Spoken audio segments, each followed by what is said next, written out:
Hello friends, स्वागत है आप सभी का मेरे चैनल शिव टू इन्फ्लुएंस जाने पर। माँ लविंग ट्विन सोल्स, आप सबको बहुत बहुत प्यार एवं आभार। जितने भी नए सोल मेरे इस चैनल पर आए हुए हैं, मैं सभी का स्वागत करती हूँ।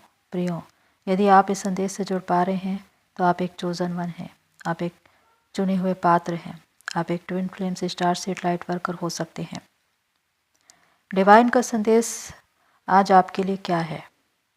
प्रियो, अगर आप एक चोजन वन हैं तो इसका मतलब कि आप डिवाइन के अत्यंत निकट रहते हैं। डिवाइन के वो प्रेशियस बच्चे हैं जिनको डिवाइन अपनी धीर गंभीर बातों को बताते हैं। ये वो बातें हैं जो कोई और समझ नहीं सकता, क्योंकि आप ही हैं जो बहुत ही हाई वाइब्रेशन की एनर्जी हैं। और डिवाइन ने आपको इस तरह तैयार किया है कि आप इन बातों को समझ सके। जैसे जैसे आप चेतना के स्तर पर आगे बढ़ते जाते हैं, हायर डायमेंशन रेस करते जाते हैं, वैसे वैसे डिवाइन आपसे अद्भुत और अलौकिक बातें कहते हैं, वो बातें जो सिर्फ आपके लिए है। तो आज डिवाइन अपने चुने हुओं से क्या कहना चाहते हैं? कल प्रेयर में डिवाइन ने अपने बच्चों के लिए, अपने चुने हुओं के लिए एक संदेश दिया है जिसे मैं आपको शेयर करने आई हूँ। तो आइए प्रियो, जानते हैं कि डिवाइन का संदेश आपके लिए क्या है, डिवाइन आपसे क्या कहना चाहते हैं। हॉली बाइबल के नीति वचन अध्याय 19 के 21 पद में लिखा है, मनुष्य के मन में बहुत सी कल्पनाएं होती है, परंतु जो युक्ति यहोवा करता है वही स्थिर रहती है। इस वचन का तात्पर्य बहुत ही अद्भुत है प्रियो। यहाँ पर मनुष्य के मन, उनकी युक्तियाँ और परमेश्वर की योजनाओं के विषय में बात कही गई है। यहाँ पर लिखा है, मनुष्य के मन में बहुत सी कल्पनाएं होती है, परंतु जो युक्ति यहोवा करता है वही स्थिर रहती है। यानी कि मनुष्य के मन में उत्पन्न होने वाले विचार, उनकी युक्तियाँ अलग अलग तरह की होती है। हर क्षण, हर घड़ी, हर पल हमारे मन में एक इच्छा उत्पन्न होती है। अगर वो इच्छा पूरी भी हो जाए तो दूसरी इच्छा उत्पन्न हो जाती है। यानी इच्छाओं का अंत ही नहीं है। लेकिन वो सारी इच्छाएं जिन्हें हम सोचते हैं या ये चाहते हैं कि वो पूरी हो जाए, उनमें से कितनी पूरी होती है? वही पूरी होती है जिसमें परमेश्वर की इच्छा, उनकी योजना शामिल हो। क्योंकि यहाँ पर स्पष्ट लिखा है कि जो युक्ति परमेश्वर करता है वही स्थिर रहती है। यानी कि एक मनुष्य के मन की इच्छाएं और कल्पनाएं तो बहुत होती है, लेकिन वो अस्थिर है, अस्थायी है। लेकिन परमेश्वर जो कल्पनाएं करते हैं, जो योजनाएं बनाते हैं, वो स्थायी बनी रहती है, शाश्वत, हमेशा बनी रहने वाली। क्योंकि वो अपने लोगों को हमेशा बेस्ट देना चाहते हैं। हम अपनी अभिलाषाओं के पीछे दौड़ते हुए सांसारिक वस्तुओं की मांग करते हैं, धन दौलत, लग्जरी लाइफ, दुनियावी चीजें, ये चाहे किसी इंसान के पीछे भी भागे। लेकिन अगर वो ना मिले तो हमारे मन में एक असंतुष्टि का भाव रहेगा, अशांति का भाव रहेगा, उसे न पाने की एक पीड़ा रहेगी। यहीं से पता चलता है कि एक मनुष्य के मन के विचार, उनकी कल्पनाएं अस्थिर है। लेकिन परमेश्वर जो योजनाएं आपके लिए बनाते हैं वो हमेशा स्थायी रहती है, क्योंकि वो आपको वही देंगे जो आपके लिए सबसे भला होगा, जिसमें आपकी भलाई छिपी होगी। भले ही प्रारंभ में वो सारी बातें आपको गलत लगे, लेकिन अंत में सब कुछ भला ही होता है, क्योंकि उसमें परमेश्वर की योजना, उनकी इच्छा शामिल होती है।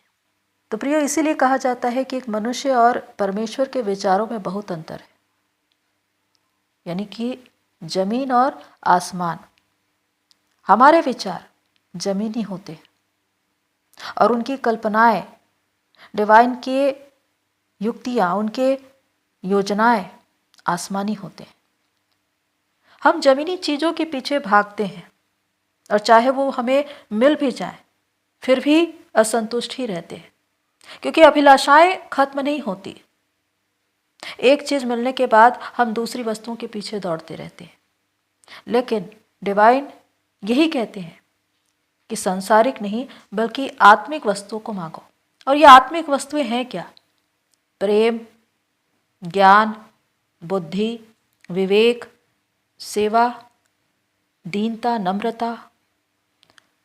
ये ईश्वरीय गुण है, ये ईश्वरीय वरदान है, फल है, जो आपको तब मिलते हैं जब आप चेतना के स्तर पर आगे बढ़ते हैं। और ये शाश्वत है, इनका अंत कभी नहीं होता। प्रेम का अंत नहीं होता, ज्ञान का कभी अंत नहीं होता। आप इसे जितना भी बांटोगे ये बढ़ता ही जाएगा। तो इसीलिए एक मनुष्य की इच्छाएं, उसकी कल्पनाएं निरंतर बनी रहती है, लेकिन डिवाइन अपने लोगों के लिए जो योजनाएं बनाते हैं वो अद्भुत होती है और वो शाश्वत होती। क्योंकि अगर किसी मनुष्य के साथ कुछ गलत हो रहा हो, उसके जीवन में संघर्ष है, तकलीफ है, और वो ये सोच रहा है कि मेरी जिंदगी कितनी पीड़ादायी है, मैं इन परिस्थितियों से होकर क्यों गुजर रहा हूं, आज मेरे साथ सब कुछ गलत ही गलत हो रहा है, हर इंसान मेरे साथ गलत करके ही चला जाता है, धोखे करके ही चला जाता है। पर इन गलत बातों में भी भलाई छिपी हुई है, क्योंकि अंत में भला ही होगा। चाहे आज आपकी परिस्थितियां कितनी ही नकारात्मक क्यों ना हो, प्रतिकूल क्यों ना हो, आपको चाहे ऐसा लगे कि मेरे साथ सब कुछ गलत हो रहा है, लेकिन डिवाइन ने आपके लिए एक ऐसी योजना बनाई है जिसमें अंत में आपको भलाई ही मिलेगी। अब अगर हम ट्विन फ्लेम जर्नी की बात कहें, जिसमें चोजन वन आए हुए हैं, चुने हुए लोग जो बड़े बड़े पर्पस पर काम करने के लिए भेजे गए हैं इस अर्थ प्लेनेट पर, लेकिन उनकी जागृति कैसे होती है? जब उनका ट्विन उनकी जिंदगी में आता है, अब वो आकर उन्हें हर्ट करे, ट्रिगर करे या उन्हें छोड़कर चला जाए, यहां से उनकी अवेकनिंग होती है। लेकिन यहां पर अधिकांश लोगों के मन में अपने ही मन की युक्तियां चलती है, वो कल्पनाएं चलती है कि वो उनका इंतजार करते हुए बैठे रहते हैं कि वो वापस आएगा, मुझे स्वीकार करेगा। और इस कारण आपका कितना ही समय व्यर्थ चला जाता है, क्योंकि कर्म करना बहुत जरूरी है। निरंतर कर्म करने से आप अपनी जिंदगी में आगे बढ़ते हैं। लेकिन अधिकांश लोग अपनी जर्नी में स्टक क्यों हैं, रुके हुए क्यों हैं? क्योंकि वो अपने ही मन की युक्तियों पर चल रहे हैं, अपनी ही इच्छाओं और अभिलाषाओं के पीछे दौड़ रहे हैं। उनका जो दुख है वो खुद का बनाया हुआ है, उसे डिवाइन ने नहीं दिया। अगर आप अपने डिजायर की वजह से दुखी हैं तो इससे परमेश्वर का कोई लेना देना नहीं है। एक इंसान अपने दुख और अपने सुख का कारण खुद ही होता है। तो यहां पर डिवाइन का कहना यही है कि विश्वास करिए, निरंतर कर्म करिए और अपनी जर्नी में आगे बढ़िए, खुद पर काम करिए, न कि उस इंसान के पीछे रोते हुए बैठे रहें। क्योंकि जीवन बहुत ही कीमती है और एक सेकंड में क्या हो जाए कोई नहीं जानता। आपको एक मनुष्य का जीवन अगर मिला है तो ये आपके सद्गुण हैं, आपके पुण्य कर्म है पिछले जन्म के, कि आपको एक मनुष्य का जीवन मिला है कि आप कर्म कर सकते हैं, दूसरों के लिए कुछ कर सकते हैं, जिसकी वजह से आप लोगों के बीच, समाज में सम्मानीय बन सकते हैं। पर यह जिम्मेदारी भी आपकी है कि आप अपनी जिंदगी के विषय में क्या सोचते हैं, क्योंकि हंसकर जियो या रोकर जियो, जिंदगी आपकी है, निर्णय आपका है कि आप कैसे अपनी जिंदगी में आगे बढ़ना चाहते हैं। दुखी होकर, हताश होकर, निराश होकर, निराशावादी विचारों के साथ, ये एक चोजन वन का जीवन नहीं हो सकता। चोजन वन वो होता है जो दूसरों को रोशन करता है, दूसरों को उनकी जिंदगी में आगे बढ़ाता है। अगर दर्द है तो उस दर्द को दूर करने के लिए दूसरों के दर्द को दूर करने का प्रयास कीजिए, न कि अपने दर्द को पकड़कर रोते रहें। इस बात को समझिए प्रियो कि एक इंसान सबसे ज्यादा दुखी और परेशान कब होता है? जब वो अपने ही मनोविचारों में लड़ता है, झगड़ता है, विवाद करता है, परिस्थितियों से लड़ता रहता है, हर वक्त अपनी ही बातों को मनवाने की कोशिश करता है, अपनी ही जिद पर अड़ा रहता है, सरेंडर नहीं करता, किसी भी बात को स्वीकार नहीं करता, अपनी जिम्मेदारी नहीं लेता, खुद से एफर्ट्स लगाता है, उन बातों को खुद से पूरा करने की कोशिश करता है, और वो चीज़ें अगर ना हो तो फिर वो दुखी हो जाता है। वो इसलिए क्योंकि आप खुद ही अपने मनोविचारों में लड़ रहे हैं, और जब तक लड़ते रहेंगे तब तक परेशान होते रहेंगे। इसलिए कहा जाता है कि डिवाइन को सरेंडर करो, सारी परिस्थितियों को, अपने मन के विचारों को, अपनी बातों को उन्हें सौंप दो, क्योंकि जो युक्ति, जो योजना वो बनाता है वही स्थिर रहती है। चाहे आप कितना भी लड़ ले, लेकिन जीतेगा तो वही, क्योंकि युक्तियां उनकी है, योजनाएं उनकी है। और इसलिए मैंने कहा कि आज चाहे आपको लगे कि आपके साथ नकारात्मक चीजें हो रही है, लेकिन उसके बाद भी उसमें एक भलाई ही छिपी हुई है, और वो आपको अंत में पता चलता है। क्योंकि प्रारंभ में हमको कभी भी वो बातें सही रीति से स्पष्ट रूप से दिखाई नहीं देती, लेकिन जब आगे बढ़ोगे कुछ समय के बाद आपको पता चलेगा कि मैं 5 साल पहले, 10 साल पहले इतना क्यों रोती थी, इस बात की जिद क्यों करती थी, जब मेरे लिए ये सारी चीजें लिखी हुई थी। तो आपके जीवन में बड़े बड़े पुरस्कार, बड़ी बड़ी उपलब्धियां लिखी हुई है। बस नजरिया बदलने का बहुत ज्यादा आवश्यक है, क्योंकि प्रारंभ में वो चीजें दिखाई नहीं देंगी। कुछ समय के बाद आपको पता चलेगा कि जो योजनाएं आपके लिए बनाई गई थी वो कितनी अद्भुत थी। जब जीसस को क्रूसिफाइड किया जाना था, जब उन्हें क्रूस की मृत्यु मिलने वाली थी और उन्हें पता चला, तो उन्होंने परमेश्वर से प्रार्थना की कि चाहे तो ये बदल सकता है, लेकिन उसके बाद भी मेरी नहीं बल्कि तेरी इच्छा पूरी हो। यहाँ पर जीसस ने परमेश्वर की इच्छा मांगी थी, उनकी योजना मांगी थी, और हुआ यही कि जीसस को क्रूसिफाइड होना पड़ा। जब तक मृत्यु नहीं है तब तक जीवन भी नहीं है। जीवन, मृत्यु और मृत्यु के बाद फिर से जीवन का एक प्रावधान है, और यही इस जर्नी में भी दिखाई देता है कि जब तक आपकी स्पिरिचुअल डेथ ना हो, जब तक आप आंतरिक रूप से खत्म ना हो, तब तक आपका नया जीवन उभर कर नहीं आता, एक न्यू बिगनिंग नहीं हो सकती। और इसीलिए इसको कहा जाता है नए सिरे से जन्म लेना, यानी कि आत्मा में नया बन जाना। तो आज हमें कैसी प्रार्थना करने की जरूरत है? मेरी नहीं बल्कि तेरी इच्छा पूरी हो, यानी कि डिवाइन की इच्छा, उनकी योजना को मांगना है। क्योंकि चाहे हम किसी सांसारिक वस्तुओं के पीछे भागे या किसी इंसान के पीछे, वो हमें मिलती तब है अगर वो डिवाइन की इच्छा और उनकी योजना से मेल खाती हो।